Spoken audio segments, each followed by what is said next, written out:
agus luhar an be rasta rééis me ceantar héanaan seo sna gceantaí agus míle buíochas an cáiste agus dóthg coiúdú bhíonn seo ag Scáil Saoirí Patrick MacGill. I think the subject matter is obviously a burning matter here in Donegal, and it's not lost on us that many of you who have visited this great town of Glenties and have enjoyed the water quality that you've got make the best of it, because Irish Water plan to close down the reservoir in the next number of years, and that's an issue of contention in the local area, and particularly around the lack of consultation. But that being said, the introduction of household water charges was conceived by the previous Fianna Fáil and Fine Gael and Green government in their 4-year recovery plan.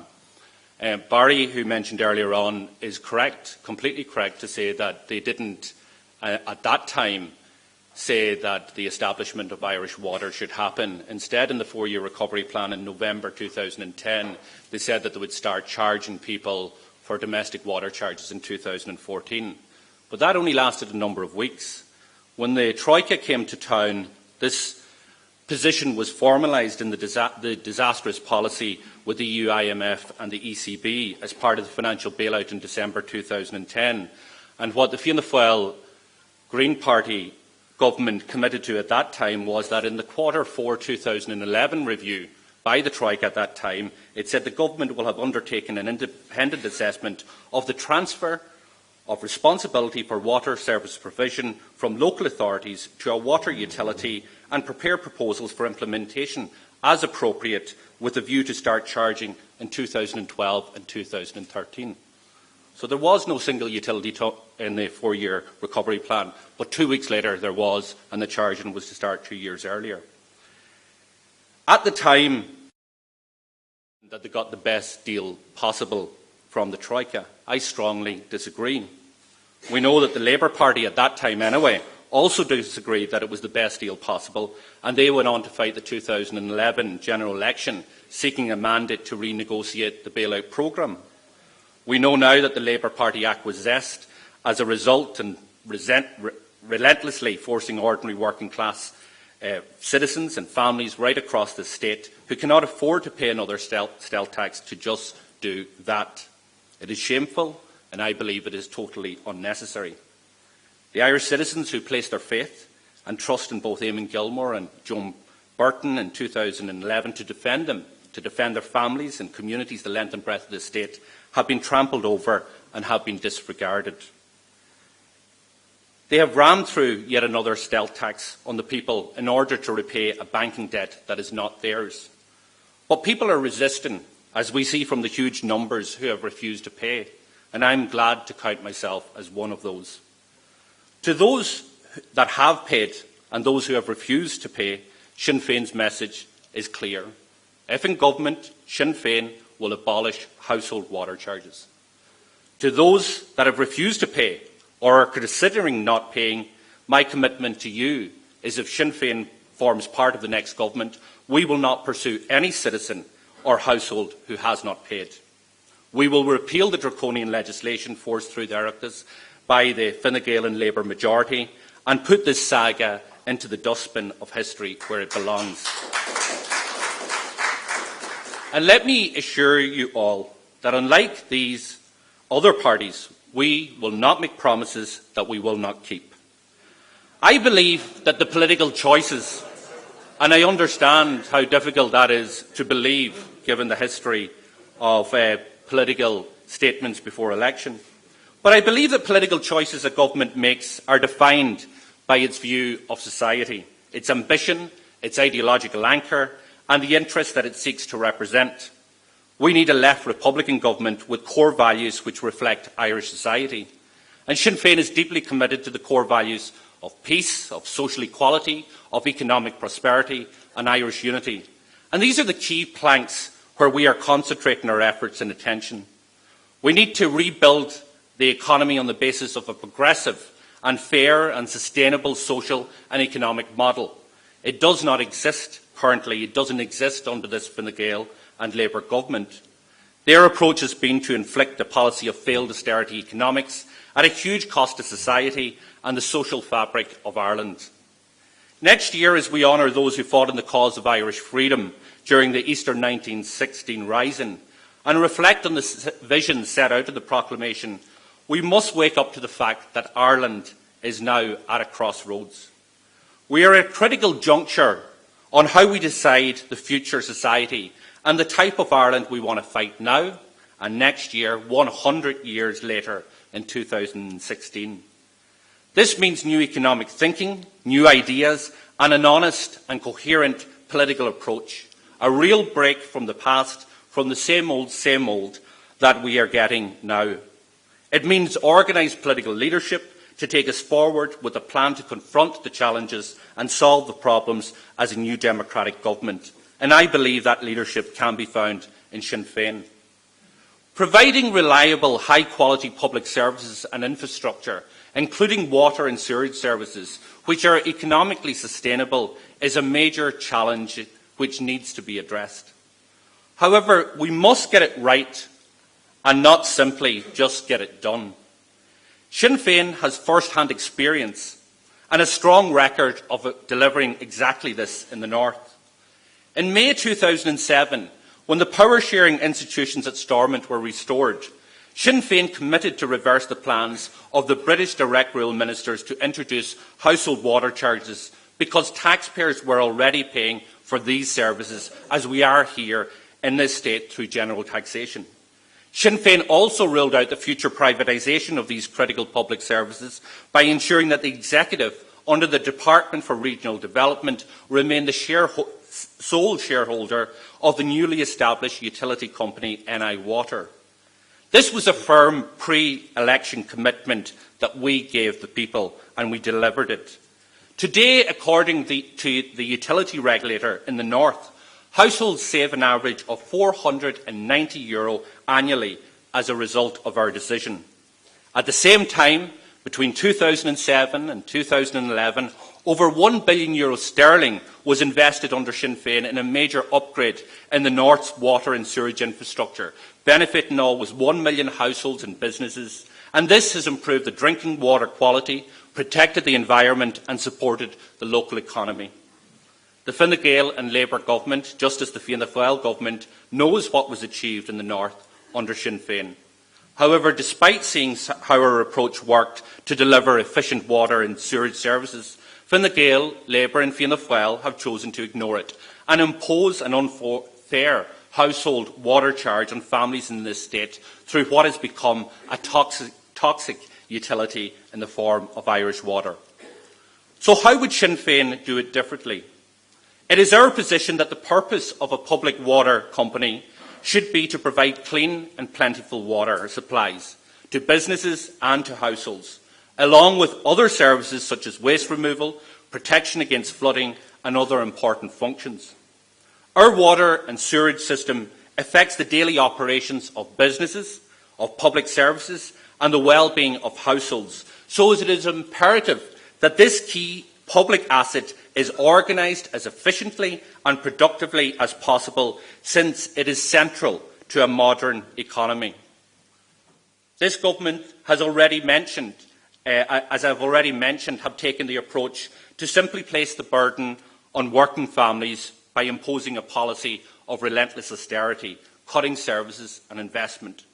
They have a conservative mindset that believes that the state should not intervene in the economy except when it comes to providing subsidies to the private sectors through bailouts in periods of economic crisis.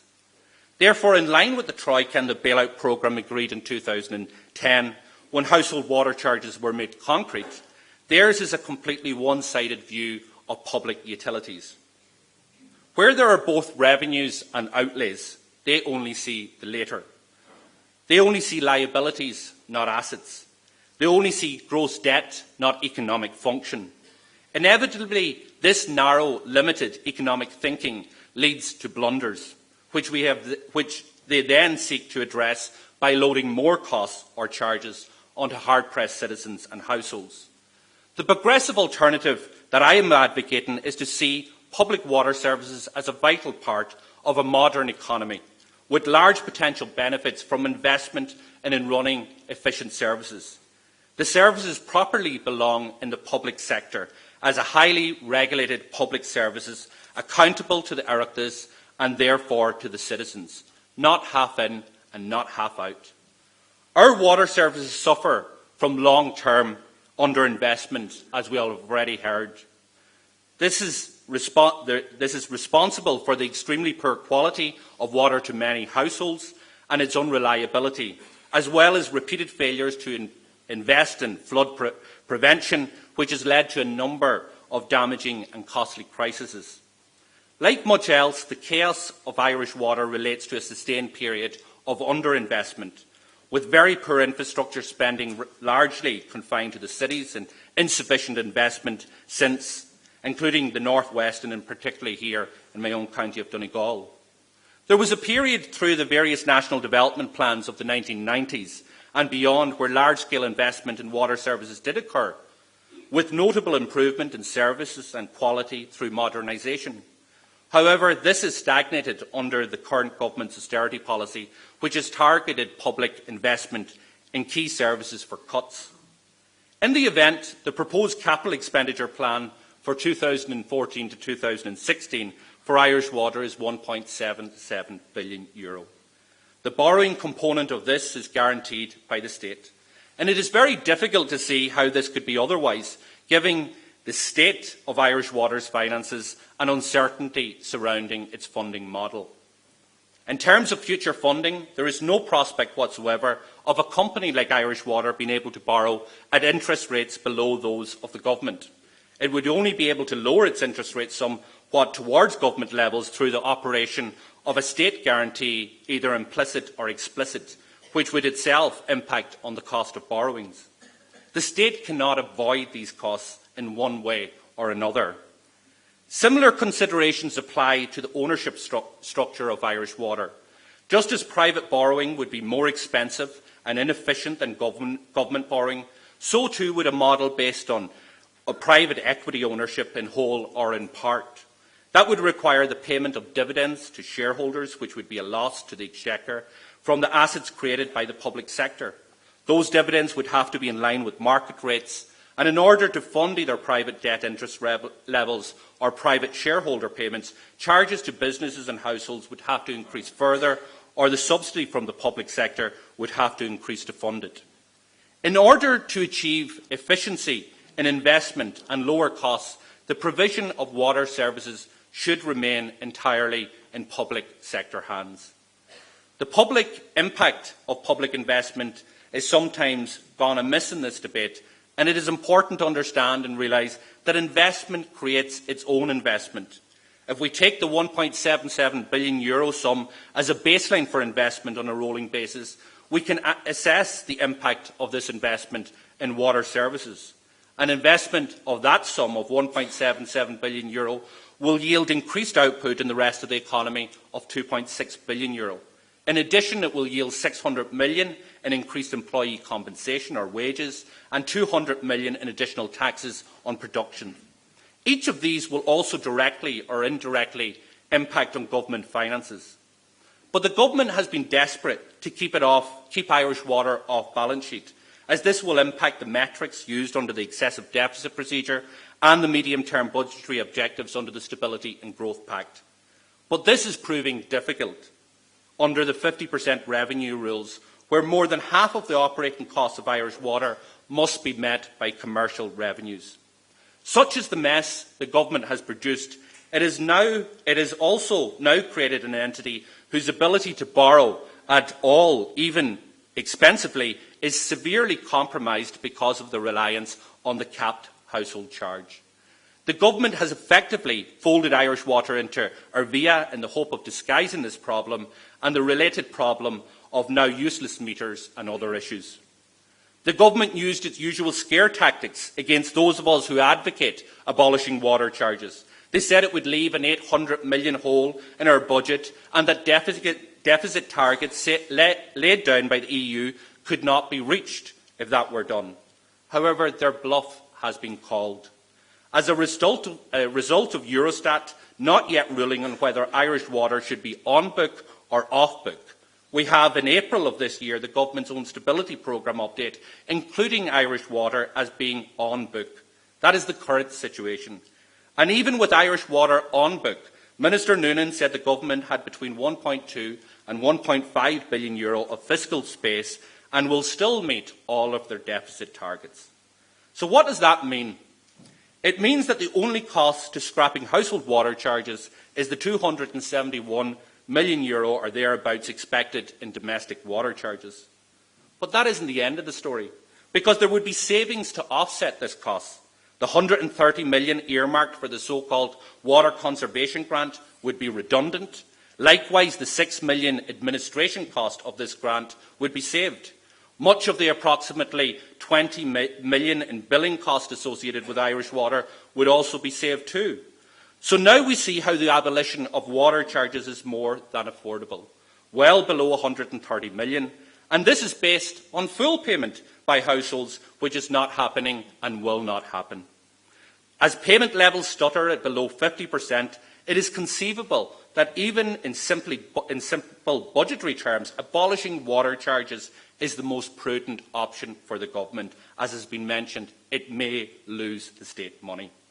Sinn Féin believes that Arvia is in any event the wrong vehicle for the substantial investment required, simply being too small to shoulder any necessary support to Irish Water. Arvia's profits in the most recent years were just €380 million. And by contrast, depending on which measure you use, whether it's profits, assets, net borrowings, ESB is between 3 and 4 times the size of Arvia and would arguably be in a better position to support a large-scale government investment programme. Arguably, ESB is in fact a much more attractive and viable host for public water services utility in the future. However, that debate is for another day. What is required is a public water utility that is not Irish Water, that doesn't spend over €500 million installing water meters that will not be used for the next 3 years, that doesn't spend huge amounts of money on consultancy, and that doesn't have huge levels of borrowing. We need a public sector water services which is directly accountable to the Minister, and both should be accountable to the houses of their Oireachtas. A water service that is managed by a publicly appointed board, which is fairly balanced to represent the economic, the environmental and societal and community interests, which serve both the public service and the public interest, including the workforce. A stop put to metering and priority given to fixing massive leaks, problems and interruptions to supply, and we know, as we've heard, 49% of our treated water is being lost through these leaky pipes. Funding should be generated through mixed income, of which the majority is through public subsidy from the General Exchequer, in addition to non-domestic charges and commercial borrowing. There should be no duplication of services being delivered by any public water services and local authorities, but service agreements should exist because local knowledge and experience cannot be underestimated. For an island the size of Ireland, it does not make economic sense to have 2 public water systems. The service north and south should be connected and the services operated and cost shared on an all-Ireland basis. A government with the political will can provide high-quality water and sewerage services which are economically sustainable. The starting point for Sinn Féin will be dismantling Irish Water and its replacement with a new model of governance, funding and delivery within the public ownership and democratic controls and accountability. We will establish an independent commission on water services to examine the best ownership model, and we will seek to legislate for any proposal through a constitutional referendum and seek the people's endorsement of any proposals and keep water services in full public ownership now and for the future. Gur Maigad.